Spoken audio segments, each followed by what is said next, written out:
The lighting is horrendous because it's raining and gloomy, and all I hear are raindrops. Drop top. Hot box. I'm not feeling well today. I'm feeling pretty crap today. First of all, it's gloomy. You know when the weather's bad, it just puts you in a bad mood. Also, I haven't been sleeping really well. I've been pretty stressed and overwhelmed. And to top it all off, the little icing on the cake, I'm getting my period. I should be getting it like today or tomorrow, in the next couple days. And as most of you can probably relate, if you are female, it's actually pretty crazy how different you feel the week or so before your period, and especially the couple days leading up to your period. Some people experience it more than others. I tend to be one of those people who get hit pretty hard with the PMS. I used to struggle with binge eating in the past, which I've talked about on my channel, and I plan on talking about a lot more, specifically how to stop binge eating. But when I did struggle with it, I noticed that I could be good for a couple weeks, and then it was always the week or two before my period where everything would just hit the fan. And that was usually when I was at my worst, was right before my period in terms of my eating behavior. A lot of people talk about PMS. A lot of people know that there are mood symptoms related to it. You get more irritable, sad, emotional. But usually what also happens is you experience very drastic changes in your appetite, both in terms of hunger and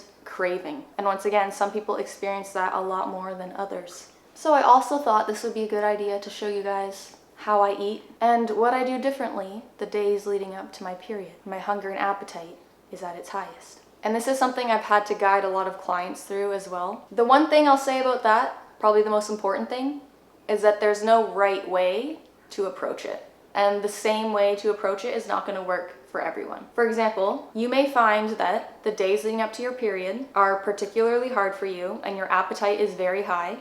And so allowing yourself to have more calories during those times can be extremely beneficial. Especially if it's only a couple days of the month that you do feel like that. It makes sense to adjust your nutrition so that it fits your natural cycle. If there are always times in the month where you're always hungry during those times, there's other times where you're not as hungry, it kind of makes sense to allow yourself a little bit more during those hungry times and then a little bit less during those other times. However, that being said, you don't need to do that. And speaking personally, through my experience with binge eating and how I've tried to handle these times in the past, I've noticed that the feeling that you have before your period, it's not really related to the nutrition that you're getting. It's kind of a hard thing to explain, but it's a hormonal thing and it's a brain thing. And for me, I found that no matter how much I ate, I could binge and binge on thousands of calories those days.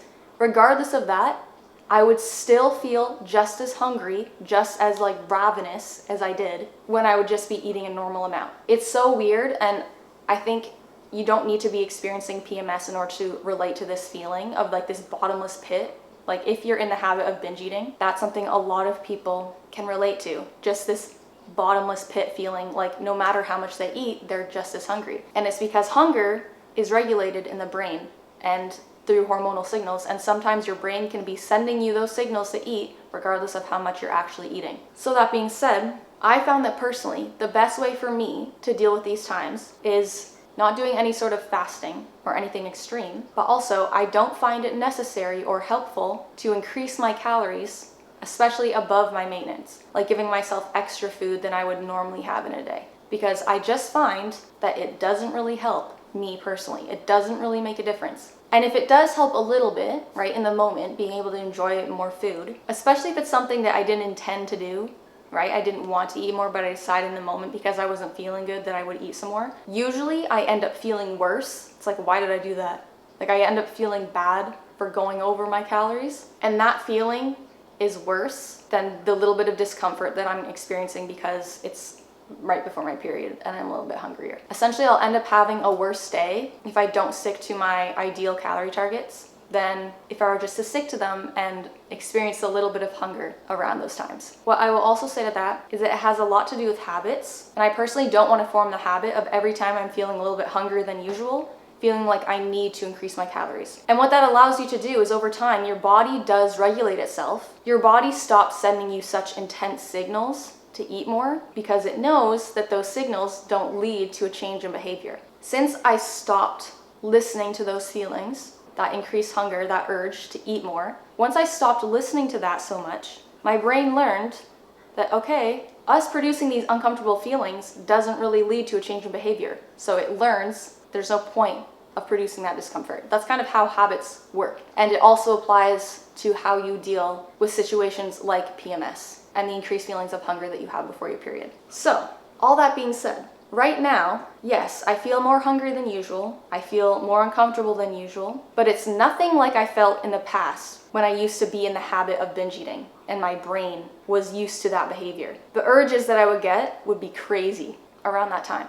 But now, since I've been binge-free for almost 5 years, completely binge-free, my brain knows now that that behavior is never an option. That's never gonna happen. And I really don't get urges to binge anymore. I might get urges to eat like more than planned. Of course, like I'll feel hungrier, but those feelings are a lot more manageable than the urges to binge. So the point of me saying this is that this is just my experience, and what works for me might not work for you, but don't think that just because you're feeling a little bit hungrier or just because your body is telling you you need to do something, that that's ultimately what you should do. Because what I found personally is me not listening to those signals, even when it's before my period, has led me to feeling so much better overall. Not only do I stick to my nutrition goals during those times, which makes me feel so much better, and I don't need to make up for it at a later date, because whether you like it or not, if your goal is maintenance or weight loss, if you eat more some days, you do have to eat less other days to make up for it. And I just don't like doing that. I don't like playing that game with myself. I'd rather eat more consistently.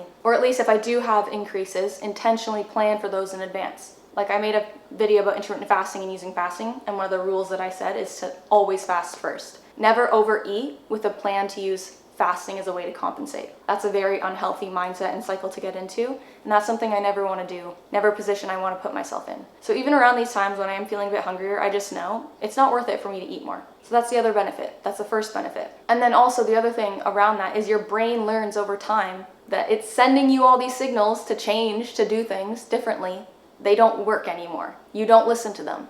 So those noises, those urges get quieter and quieter over time until you get to a point where if those things pop up, they're so easy to dismiss. Hopefully I explained that right. I know I haven't talked a lot about binge eating specifically. As I said, it's something I plan to do a lot because I know it's probably the biggest thing holding people back from reaching their weight loss goals. Basically, the whole reason I wanted to start my channel is to talk about that and how to get over it. The point of me saying that is to say that today, I'm not really gonna change anything in terms of my calories. I'm not going to eat more just because I'm a little bit more uncomfortable. I've learned now to deal with those feelings in other ways rather than food, rather than using food to comfort myself. Is that true? I do still love to get comfort from food. That's the other thing, is you don't need to give up using food for comfort. You don't need to do that. It's just giving up the excess, right? There's some overlap. There's like what's enjoyable and your goals, right? There's some overlap there, and you want to stay in the middle. Like what behaviors are still in line with your goals that can also be enjoyable, right? And that comes down to making tastier meals, eating higher volume foods. All of these things, I still get a lot of my comfort from food, but I don't do that at the expense of my long-term goals anymore like I used to. And yeah, it's not as comfortable. Sometimes it's like I finish a meal and it's like, I wish I could eat a little bit more. Sure, I can deal with that discomfort. The discomfort I can't deal with is feeling like shit about myself. Not feeling good about myself because I didn't follow through with what I promised myself. Didn't follow through with what my ideal self wanted to do. So I don't use food in a way that sabotages my long-term goals anymore, even if I still use it for comfort. Because that's what I'm going to show in this video. I don't make any changes to my calories because making changes to my calories would be something that falls outside of what my ideal self would do. But again, I mean, I always eat high volume foods, but especially around these times, when I'm not feeling good, I like up it. I up the volume of my foods and I don't even care. If I have a big bloated stomach after a day of eating high volume food, I don't care because my stomach is already bloated anyway from it being around my period. It's unfortunate too because the things that actually do make you feel better, like sleeping more, not stressing, those are also things that I can't control before my period. Like I can't fall asleep. I'll just lie there. I can't fall asleep around my period. It's so annoying because sleep is what would make me feel better, but I can't even do that. So I didn't sleep well last night, but I still got up. So I feel like a zombie. But we will get through this day. We might cry a few times. It's okay. It will be okay. Maybe I'll show you guys my workout that I do around these times. That's another thing where I don't just stop working out, like completely, because it's something that's important to me, and I know that if I do it, even if it's uncomfortable in the moment, I'll still feel a lot better than if I didn't. But that doesn't mean you need to go ham and do your full workout. You don't need to go to the gym around that time if you really don't feel like it. You don't. You can do something that you're still okay with, you're still happy with. Just do the best you can. And for me, what that looks like is usually doing some sort of home workout, like a little circuit, using maybe some lighter weights, or at least taking longer rests, having longer rest times between sets. And I'll probably just stay in my sweats. Stay in my sweats, rest between sets. I'm a rapper. Yeah, I'll probably do that today and show you guys some high volume, comforting meals for when you want to stay on track with your calories and your goals, but you want to enjoy yourself and find comfort in food. Because I love food, I'll always love food. I'm always going to be a foodie, and I'm never giving up enjoyment. But that's the beautiful thing. You don't need to give up an enjoyable diet in order to reach your health and fitness goals. Whole point of my channel, okay?